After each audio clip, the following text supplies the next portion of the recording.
We're on SmackDown, and Matt Cardona is currently facing Kit Wilson. And it's looking like Cardona could get another victory over the overnight sensation. However, whilst this does happen, it doesn't happen because of a pinfall or submission.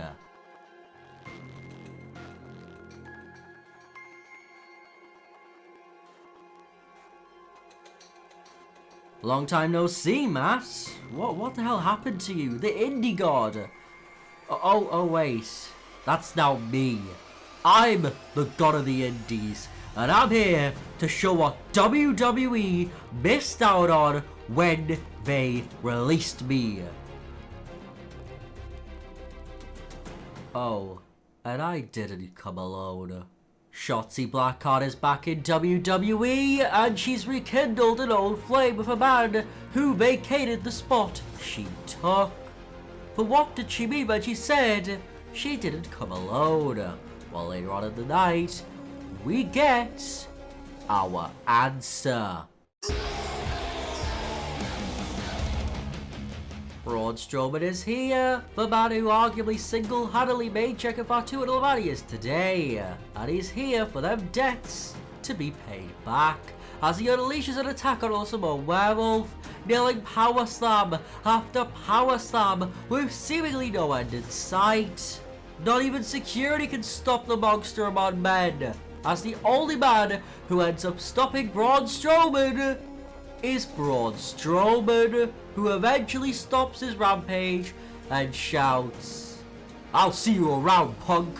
Another warning from another ex-WWE superstar has been spoken, and this sends Adam Pearce at a high alert, getting extra security for the building to ensure no more outsiders will infiltrate the show.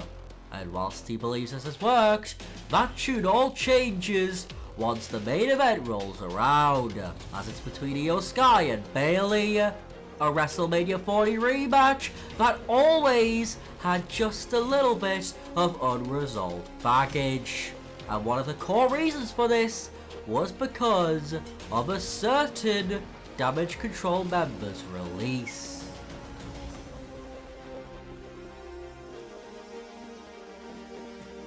Dakota Kai is here, but who will she choose to attack? Well, after a long pause, she makes her choice.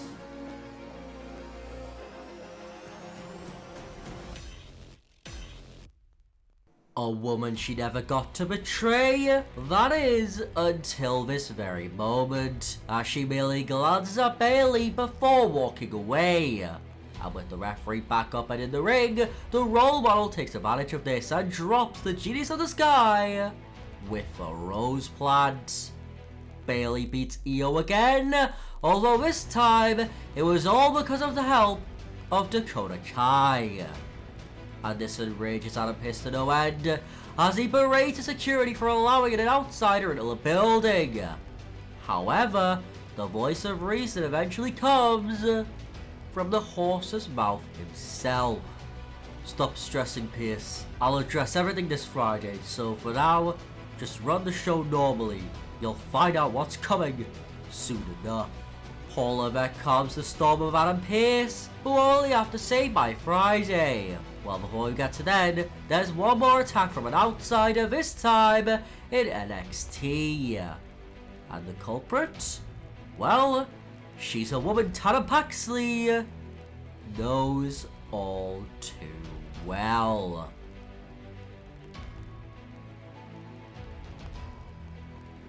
Priscilla Kelly is now invading, and she's back in her own kingdom. And she's back to clean up a skeleton still dangling in her own closet. But now, we're on SmackDown, and Triple H opens the show by addressing the WWE Universe about all of these returning stars. Originally, I was a madman on a mission to exterminate all these ex-WWE talent coming back to our home and trying to tear it all down. But try as they might, because they will never put us to sleep. But I do know one thing, that this is good for business. So, if they're gonna break down the doors, I'll open them. Because in 3 weeks, I am glad to officially announce that WWE will be holding an Invasion PLE. So any ex-talent wanting some more limelight can come get it, because after that, you're either rehired or you're done. Choose! Braun Strowman is back again on SmackDown, and he's making a beeline towards the ring, towards his destroyer. Although another destroyer that Paul Levesque built arrives to save the day.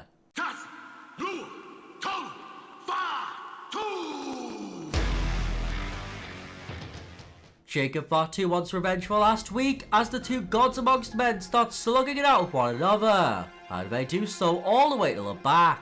And as they do, Paul Levesque decides to make the first match for Invasion official.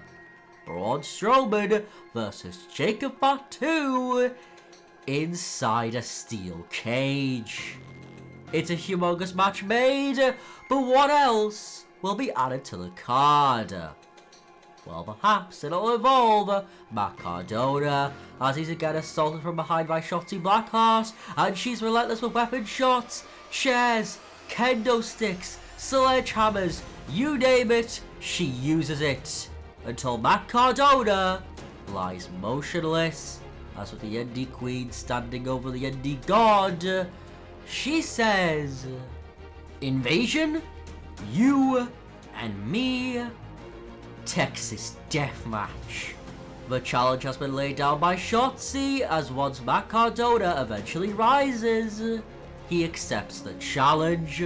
The intergender match is set, but who else will invade WWE? While on the following Raw, as Oba Femi makes his entrance, he's attacked by Eddie Thorpe, one of Thorpe's last rivals before his exit from the company, and he's here for revenge, as he decimates the ruler with chair shot after chair shot to the gut, and eventually, once the chair snaps in two, he leaves. But that's not the last we see of him, as backstage, he gets cut off by an interviewer as he says, "Yeah, you know what, I actually do got something to say. Oba, I'll see you at Invasion." Another matchup is set, and it's not the last of the night, as Io Sky demands for Dakota Kai, and ask, and you shall of course receive, as she comes on out, with a battered and bruised Rhea Ripley in her hands. As Dakota Kai says, "You moved on quick, didn't you? Whilst I was fighting for my life after losing my dream job, you were riding high, weren't you? Women's World Champion, one of the most popular women on the roster. But you were never the most popular, were you? Always in her shadow. When we were in Damage Control, you were the centerpiece, not the spare part, and you accepted your new role like I and we meant nothing. No texts, no phone calls, nothing. So when I heard this invasion thing was on, I just knew I had to step back through those doors and remind everyone why I should have been the centerpiece, not you. And well, I couldn't do it alone, could I?"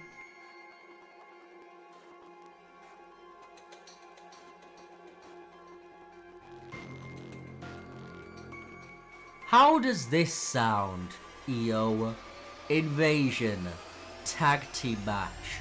Rhea Ripley and Io Sky versus Dakota Kai and Tegan Nox. I hope you're ready.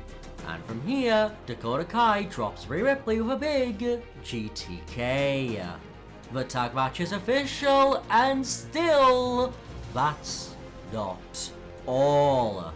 As before the main event, while Zoe Stark is having an interview backstage, she's attacked by Shayna Basler, her former tag team partner, and she's looking to prove it should have been Zoe who got released. And whilst that's it for Raw's build up to Invasion, NXT's has only just begun, as we begin the show in the parking lot, as we see Priscilla Kelly and Tana Paxley brawling. They don't care about anything else other than hurting each other, but in the end, after a lengthy fight, Priscilla Kelly manages to slam Tatum through some glass. The message has been sent, and Zoe Stark looks to send hers, storming into the building as she says, "Shayna, I know you're in the back. I know you're a corporate stooge now, but for one more fight that you caused, by the way, you come on out here and face me. Then at Invasion, I put you in the dirt for good."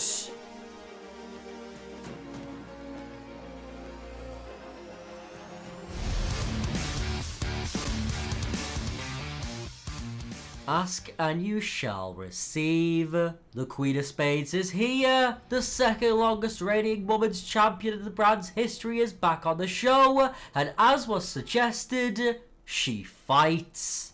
Another brawl is underway, which doesn't end until commercials start to roll and the two athletes are separated. And with that, that is it for NXT. But that's not it for SmackDown, as one final brawl is underway this time between Braun Strowman and Jacob Fatu. Chaos is erupting at the seams, and it infects the rest of the show, as Invasion is shaping up to be an endless string of total non-stop action. However, when we finally do get to Invasion, we start things off with a man who was fired by WWE, but came back. R-Truth is kicking things off, and he kicks things off with, of course, some regular comedic excellence by himself. However, the positive vibes and festivities get cut off in an instant, or, depending on how you feel about him, the vibes are made a whole lot more cool. I spit in the face of people who don't want to be cool. Carlito is back on WWE soil, and he's here looking for revenge on Truth for him managing to get his job back, whilst Carlito was left high and dry. But before they come to blows, they get attacked by one final invading force.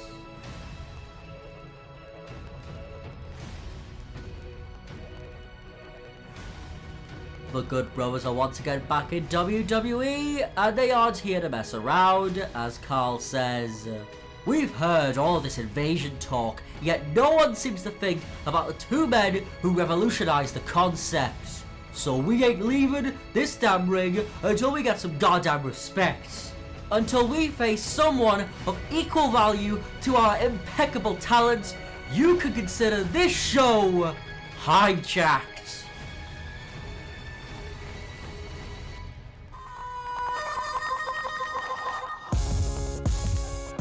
Royce Keys is here, WWE's most recent signing, and he dominates, systematically destroying both Gallows and Anderson until coming into contact with WWE's actual newest acquisition.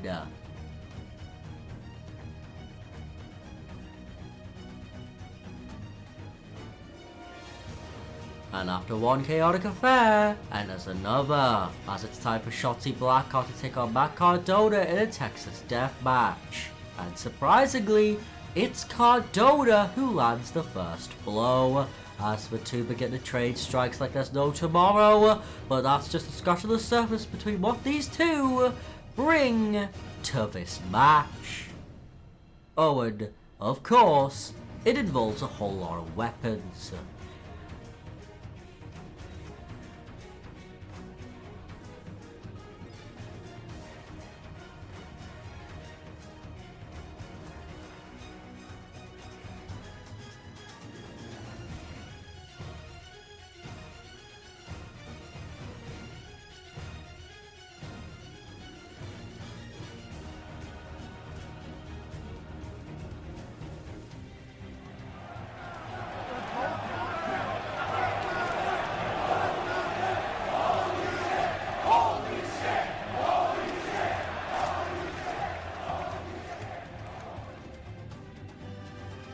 Shotsy Blackcard has won. She proves that she is the one true indie god.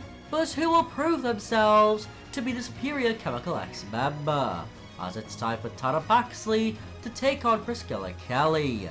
And they have some fun, as this match is just a sheer brawl. The hatred between the two is on full display. However, as the match reaches the pinnacle of the emotional climax, that's when things get torn apart.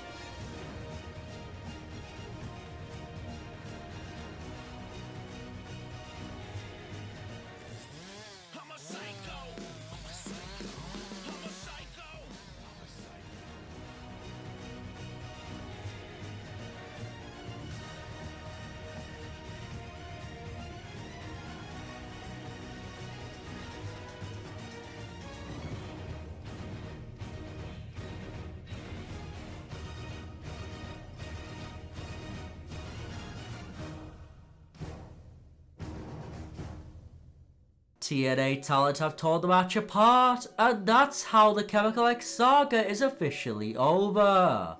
Or perhaps it's only just begun. And speaking of new beginnings, Zoe Stark looks to start a new path in WWE by overcoming her former stablemate Shayna Basler. But this is the Queen of Spades we're talking about here. This is no easy feat, as the second longest reigning NXT Women's Champion takes it to Zoe. Yet no matter what she does, Starks just keeps on fighting, and eventually she finds an opening and takes it. Z360 and Shayna Basler to pick up the win. Another door has been closed, although someone may want to keep it just slightly open. But regardless, up next, it's time for a David versus Goliath affair.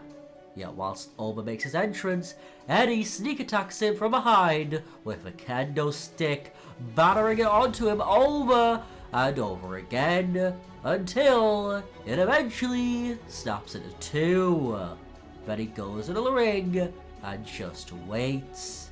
As the ruler emerges from the dead and goes into the ring, he still wants to fight, and this was Eddie Thorpe's plan all along, as he brings it to a weary ruler.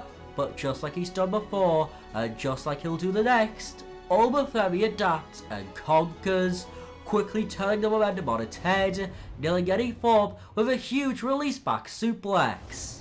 And with a fall from grace following this, Oba Femi picks up the quick and decisive win. But there's nothing decisive about the next match, as Rio absolutely take it to Dakota Kai and Tegan Nox, and of course, their opponents dish it right back. Yet even with this, Io Sky and Rhea Ripley begin to overwhelm their opposition, that is, until Rhea Ripley makes a fatal mistake.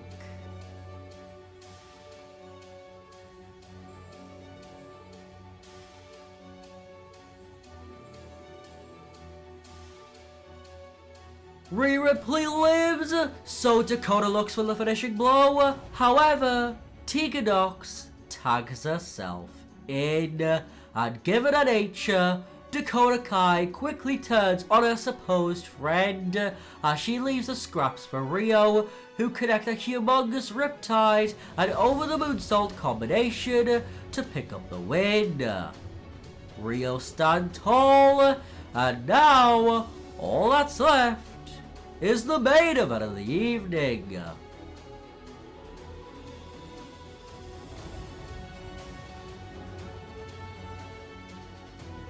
The match is on, and given the destructive nature of both men, the match represents that all too well. And both monsters know each other so well as well, they're both so incredibly even. However, that all changes in a blink of an eye, as Braun Strowman quickly catches Jacob Fatu and power slams him through the damn cage.